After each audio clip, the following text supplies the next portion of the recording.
वो स्त्री थी या जिन। रचनाकार श्वेत कुमार सिन्हा, राजगीर नालंदा बिहार से। जब से फैक्ट्री में मेरी दूसरी पाली की शिफ्ट ड्यूटी लगी थी, तब से रात्रि में घर जाने में काफी देर हो जाया करता था। ऑफिस से घर की दूरी यही करीब 1 किलोमीटर की रही होगी।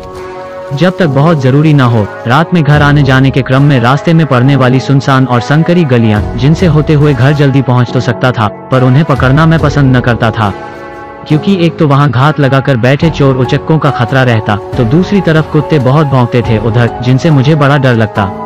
इसलिए हमेशा पक्की सड़क वाली मुख्य मार्ग से ही घर लौटा करता। उस रात हवा बहुत तेज चल रही थी, मानो जोरों की बारिश होने वाली हो। रात के 12 बजने को आए हैं। बच्चे भी सो गए होंगे। पत्नी निर्मला भी मेरे बिना खाना नहीं खाती, खाली पेट वह भी मेरा राह देखती होगी। यही सब सोचते और टिफिन बॉक्स हाथ में लटकाए मैं तेज कदमों से घर की तरफ निकल पड़ा। कुछ दूर चलने के बाद आज उस संकरी और कच्ची गली की राह ले लिया, ताकि जल्दी से घर पहुंच सकूं। इतनी रात और ऊपर से यह सुनसान और संकरी गली। मुझे डर भी लग रहा था, क्योंकि कुत्ते सतर्क होते दिखने लगे थे, मानो कोई अनजाना अनचाहा मेहमान चला आ रहा हो उनकी तरफ। वैसे मानव हो या ये कुत्ते, बिन बुलाए मेहमान किसी को पसंद नहीं आते। अपने इलाके में रात में आने जाने वाले हर एक इंसान को पहचानते हैं ये जानवर। किसी तरह मैं डर डर के आगे बढ़ता रहा। चोरों का ख्याल मन में आते ही शादी में मिली वो कलाई घड़ी खोलकर जेब में डाल ली। सासू माँ की अमानत वो घड़ी उनकी आन बान और शान थी, जिसका कुशल क्षेम वो अक्सर पूछ ही लिया करती थी। सुनहरे रंग की उस घड़ी की उच्च गुणवत्ता से सभी को परिचित कराने में गौरवान्वित महसूस करते उनके चेहरे पर उठता वो चमक देखते ही बनता था। नहीं चाहता था कि मेरी पूजनीय सासू माँ के मन को तनिक भी ठेस पहुँचे। इधर गली में भीतर की ओर बढ़ने पर अब वो और संकरी हो चली थी। 2 से 3 आदमी एक साथ आ जाएं तो आगे पीछे होकर चलना पड़ता। फिर सड़क कच्ची भी थी और कहीं कहीं से टूटी फूटी सो अलग। बड़े धैर्यवान होंगे इस गली के निवासी, जो इन रास्तों से रोज आते जाते होंगे। मैं महसूस कर रहा था कि 2 चीजें इस वक्त तेजी से चल रही हैं। एक तो मेरे दिमाग में बिना सिर पैर की बातें, और दूसरे गली में बढ़ते मेरे कदम। थोड़ा चलने के बाद एक मोड़ आया, जहाँ एक मस्जिद पड़ता था। मस्जिद के ऊपर लगे बड़े भोपू वाले लाउडस्पीकर के अलावा उस अंधियारे में और कुछ भी बड़े ही मुश्किल से दिख पा रहा था। पर मैं महसूस कर पा रहा था कि अब बड़ी भीनी सी खुशबू फैली थी वहाँ। साथ ही ठंड भी थोड़ी थोड़ी बढ़ चुकी थी। अपनी धुन में मैं अपने गंतव्य की ओर बढ़ता रहा। थोड़ा ही आगे बढ़ा था कि पीछे से किसी के कदमों की आहट सुनाई देने लगी। अभी तक कोई तो न था मेरे आसपास। यकाएक यह किधर से आ गया? कौन है ये? कोई कुत्ता, कोई चोर, या फिर मेरा भ्रम? डर भी लग रहा था। न लूटना चाहता था मैं, और न ही इंजेक्शन लेने का मन था। इसी संशय में मेरे कदम और तेज होने लगे, पर कदमों की वो आहट अभी भी मेरा पीछा कर रही थी। अभी तक डरावनी होती ये अंधेरी गली भी खत्म नहीं हुई थी। थोड़ा और समय लगता इसे पार करने में, पर अब मुझसे रहा न गया और बड़ी हिम्मत करके पलटकर देख ही लिया। सफेद साड़ी में लिपटी वो एक स्त्री थी, जो तेज कदमों से मेरी तरफ बढ़ी चली आ रही थी। अपनी तरफ आती उस स्त्री को देखकर प्रतीत हो रहा था मानो वह भी तेजी से इस सुनसान अंधेरी गली को पार करना चाह रही हो। सफेद साड़ी में लिपटी होने के कारण उसे अंधेरे में भी देख पाना आसान था। अब मुझे थोड़ा इत्मीनान हुआ और शांत मन से आगे बढ़ता रहा। तभी महसूस हुआ जैसे वो स्त्री बिल्कुल मेरे पीछे आकर खड़ी हो गई हो और मुझे आवाज दे रही हो, थोड़ा रुकिए। मैं पीछे पलटा। सच में वो कुछ कहना चाह रही थी। बड़ी बड़ी आंखें, चेहरे पर अजीब सा तेज, जैसे कोई अप्सरा हो। सफेद साड़ी में खड़ी वो स्त्री अंधेरे को चीरती हुई अपनी एकमात्र उपस्थिति दर्ज करा रही थी। मैंने पूछ लिया, जी कहिए, क्या बात है? जवाब में उस स्त्री ने निवेदन किया कि कृपया साथ साथ चलिए। अंधेरा होने की वजह से मुझे डर लग रहा है। तब पता चला कि हम दोनों की हालत एक जैसी ही थी। मैंने भी सहमति में अपना सिर हिला दिया। अब हम दोनों एक साथ आगे बढ़े जा रहे थे। इतनी रात गए इस सुनसान गली में, वो भी अकेले घर से बाहर निकलने का कारण मैंने उस स्त्री से जानना चाहा, परंतु कोई उत्तर ना मिला। फिर मैंने चुप रहने में ही अपनी भलाई समझी। कुछ पल के बाद जवाब आया, मेरा घर पीछे मोड़ पर ही है। किसी की जिंदगी और मौत का सवाल है, इसलिए मुझे अभी निकलना पड़ा। आप भले आदमी लगे, इसलिए मैं आपके पीछे पीछे हो ली। किसी अनजान पर इतनी रात में भरोसा करने की बात सुनकर थोड़ा अजीब लगा, पर कभी कभी जरूरत पड़ने पर ऐसा करना पड़ता है, मैं समझ सकता था। और हम लोग साथ साथ आगे बढ़ते रहे। तभी उस स्त्री ने अपना हाथ मेरी तरफ बढ़ाया। उसके हाथों में एक चमकती हुई अंगूठी थी। क्या है ये? मेरे मुंह से अनायास ही निकला। आप इसे पहन लीजिए, यह आपके काम आएगा, आपको डर भय से ऊपर ले जाएगा और बुरी ताकतों से भी बचाएगा, उस स्त्री ने जवाब दिया। उसे साफ इनकार करते हुए मैंने खुद को उस अंगूठी से दूर किया और थोड़ा पीछे खिसका। देखिए, ऐसा है कि मैं इन सब दकियानुसी बातों में यकीन नहीं करता, इसलिए बेहतर होगा कि आप इसे मुझसे दूर रखें। मैंने बेरुखीपूर्ण जवाब देकर उस अंगूठी को लेने से साफ इनकार कर दिया। पर एक बात गौर करने लायक थी कि मेरे इतने बेरुखी भरे रवैये के बाद भी वो स्त्री तनिक भी विचलित न हुई और बिल्कुल शांतचित्त होकर खड़ी रही। उसके साथ किए व्यवहार पर मुझे भीतर से आत्मग्लानि भी महसूस हो रही थी। हालांकि मुझे पता था कि मैंने जो भी किया सही किया। गली भी अब खत्म होने वाली थी और पक्की सड़क मैं अपने सामने देख सकता था। तभी वह स्त्री रुकी और मुझसे आगे बढ़ते रहने के लिए कहा, कुछ जरूरी सामान घर पर ही भूल गई हूँ, इसीलिए वापस जाना पड़ेगा, स्त्री ने मुझसे कहा और वापस गली के भीतर लौटने लगी। उसके साथ चलकर मैंने उसे घर तक छोड़ने की बात कही तो बड़ी विनम्रता से उसने मना कर दिया। तब एक दूसरे से विदा लेकर हम दोनों अपने अपने गंतव्य की ओर बढ़ चले। घर आकर हाथ मुंह धोया। पूरा बदन दर्द से दुख रहा था और शायद हल्का बुखार भी था। मेरे कदमों की आहट से निर्मला भी जाग चुकी थी। मुझसे खाना खाने के लिए पूछा तो मैंने मना कर दिया और उसे खाने को बोलकर बिछावन पर चला गया। अगले दिन सुबह 5 बजे से अपनी दिनचर्या शुरू हुई।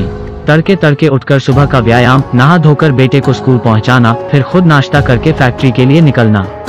फैक्ट्री में काम का दबाव होने की वजह से कब सुबह से दोपहर हो गया पता ही न चला। लंच टाइम हो चुका था और मेरे सहकर्मियों ने मुझे खाना खा लेने को कहा। फिर आपस में बतियाते हुए हम लोग अपना खाना खत्म करने लगे। बातचीत के क्रम में सामने वाले की अंगूठी देख बीती रात की सारी घटना आंखों के सामने तैरने लगी, जिसकी चर्चा मैंने अपने साथियों से भी की। फिर क्या था, सबको खिंचाई करने का जैसे बहाना ही मिल गया हो। तुम इतने स्मार्ट हो ही, तुमसे सगाई करना चाहती होगी, गिफ्ट समझ कर रख लेते, आदि तरह तरह की बातें। जल्दी जल्दी अपना खाना खत्म कर मैं वहां से खिसका और अपने काम में लीन हो गया।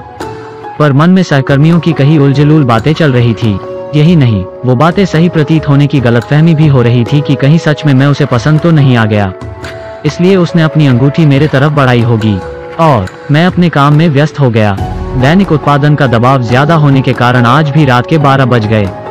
पर आज साथ में एक सहकर्मी भी था जो घर वापसी में मेरे साथ साथ हो लिया। थोड़ी दूर तक साथ चलने के बाद वो अपने घर के लिए दूसरी तरफ मुड़ गया और मेरे सामने फिर से वही संकरी गली थी। मैं उधेड़बुन में था कि क्या करूं क्या न करूं, पता नहीं क्यों, पर फिर से उसी गली में घुस गया जैसे कोई मुझे बुला रहा हो या मैं खुद से जाना चाहता था। हाथ में टिफिन बॉक्स लिए मेरे उत्सुक कदम आगे बढ़े जा रहे थे। पर आज एक बात बड़ी अजीब थी, गली में एक भी कुत्ते नहीं दिख रहे थे। कहाँ गए सब? एक दिन में इतने परिचित हो गए ये बेजुबान जानवर मुझसे। मस्जिद वाली मोड़ से घूमा और थोड़ा आगे बढ़ा ही था कि तभी पीछे से आवाज आई, जनाब जरा ठहरिए। मैं ठिठक कर रुका। पलटकर देखा तो लहराते हुए सुनहरे बालों वाली यह वही स्त्री थी जो पिछली रात मिली थी। ललाट पर एक लंब बिंदी लगाए और चेहरे पर तेज लिए काली साड़ी में वो मस्जिद के पास खड़ी मुस्कुरा रही थी। इतने अंधेरे में भी एक अजीब सा प्रकाश था उसके चारों तरफ और चेहरे पर अजीब सा आकर्षण। आज भी आपकी मदद चाहिए मुझे, मिलेगी? उस स्त्री ने पहेली भरी मुस्कान के साथ पूछा। मैं हाँ बोलूं या ना कुछ समझ में नहीं आया। फिर भी हामी में सिर हिला दिया और वो मेरे साथ चल पड़ी। आज चुप नहीं थी, वह बोले ही जा रही थी, जैसे मेरे आने का ही इंतजार कर रही हो कि क्या क्या बताना है, क्या पूछना है, मानो उसने सब कुछ पहले से ही सोच रखा हो। मैं कौन हूँ, कहाँ रहता हूँ, घर पर कौन कौन है, मेरी पसंद नापसंद वगैरह वगैरह टाइप के सवालों के तीर एक एक करके वो मेरी तरफ चलाती जा रही थी। उसके न खत्म होने वाले सवालों की पोटली को भरते हुए मैं कदम से कदम मिलाए आगे बढ़ा जा रहा था। इतनी रात गए अकेली घर से बाहर निकलती हो, किसी को साथ लेकर निकलना चाहिए, मैंने उस स्त्री से कहा। फिर उसकी तरफ देख उससे सवाल किया, आप कहाँ रहती हो, घर पर कौन कौन है? उसने हंसकर केवल यही कहा कि क्या करिएगा जानकर, बस जब मिलना हो इसी वक्त इस गली से गुजरना, मैं दिख जाऊंगी, और ठहाके लगाकर हंसने लगी। इस तरह के जवाब की मैंने कल्पना भी न की थी। ऐसा सुनकर मुझे बड़ा ही अजीब लग रहा था। बातें करते हुए हम दोनों आगे बढ़ते रहे। तभी उसने अपने कांधे पर लटकाए थैले में हाथ डालकर कुछ निकाला। अपनी मुट्ठी में उसने कुछ छिपा रखा था। कुछ तो था उसमें, क्या पता नहीं। उसकी इस हरकत को मैं समझ नहीं पाया और तभी उसने मुझसे मेरा हाथ आगे बढ़ाने को कहा। उसकी बंद मुट्ठी की तरफ देख मैंने प्रश्न किया, क्या है इसमें? मुस्कुराकर वो मुझसे मेरा हाथ आगे करने का जिद करती रही। जब उसने अपनी बंद मुट्ठी न खोली तो मैंने भी साफ साफ इनकार करते हुए कहा, हम लोग कितना जानते हैं एक दूसरे को, और ऐसे ही किसी अनजान से बंद मुट्ठी से मैं तो कुछ ना लूं। जब मैं नहीं माना तो अंततः उसने अपनी मुट्ठी खोली।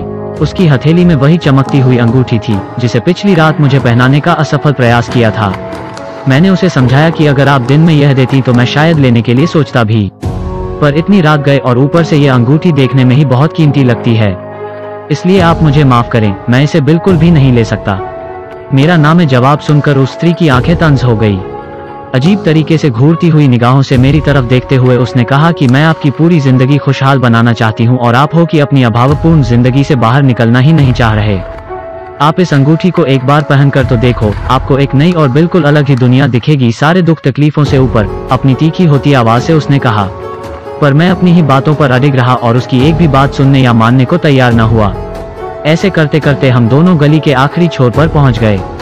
अचानक वो स्त्री बिल्कुल एक जगह स्थिर हो गई, पर मुझे आगे बढ़ते रहने को क्या, खुद वापस अपने घर लौटने के लिए मुड़ी।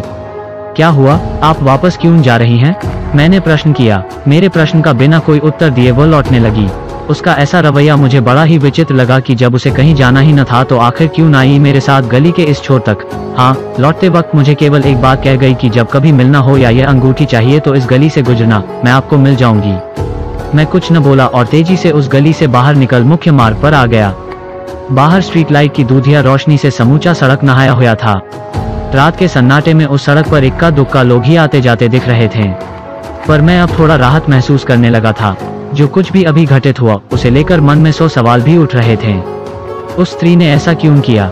आखिर ऐसा क्या था उस अंगूठी में जो मुझे पहनाने को वो इतनी आतुर थी?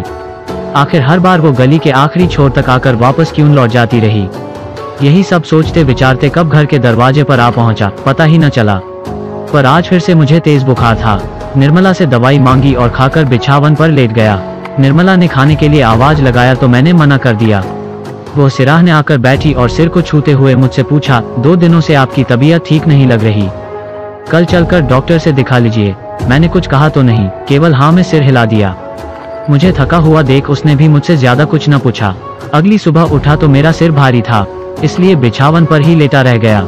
बच्चों को आज स्कूल भी नहीं पहुंचा पाया। निर्मला को ही उन्हें स्कूल छोड़ने जाना पड़ा। फिर फटाफट रसोई के काम निपटाकर वो मेरे पास आकर बैठी और मुझसे पूछा, कुछ बात है क्या? इतना चिंतित क्यों लग रहे हैं?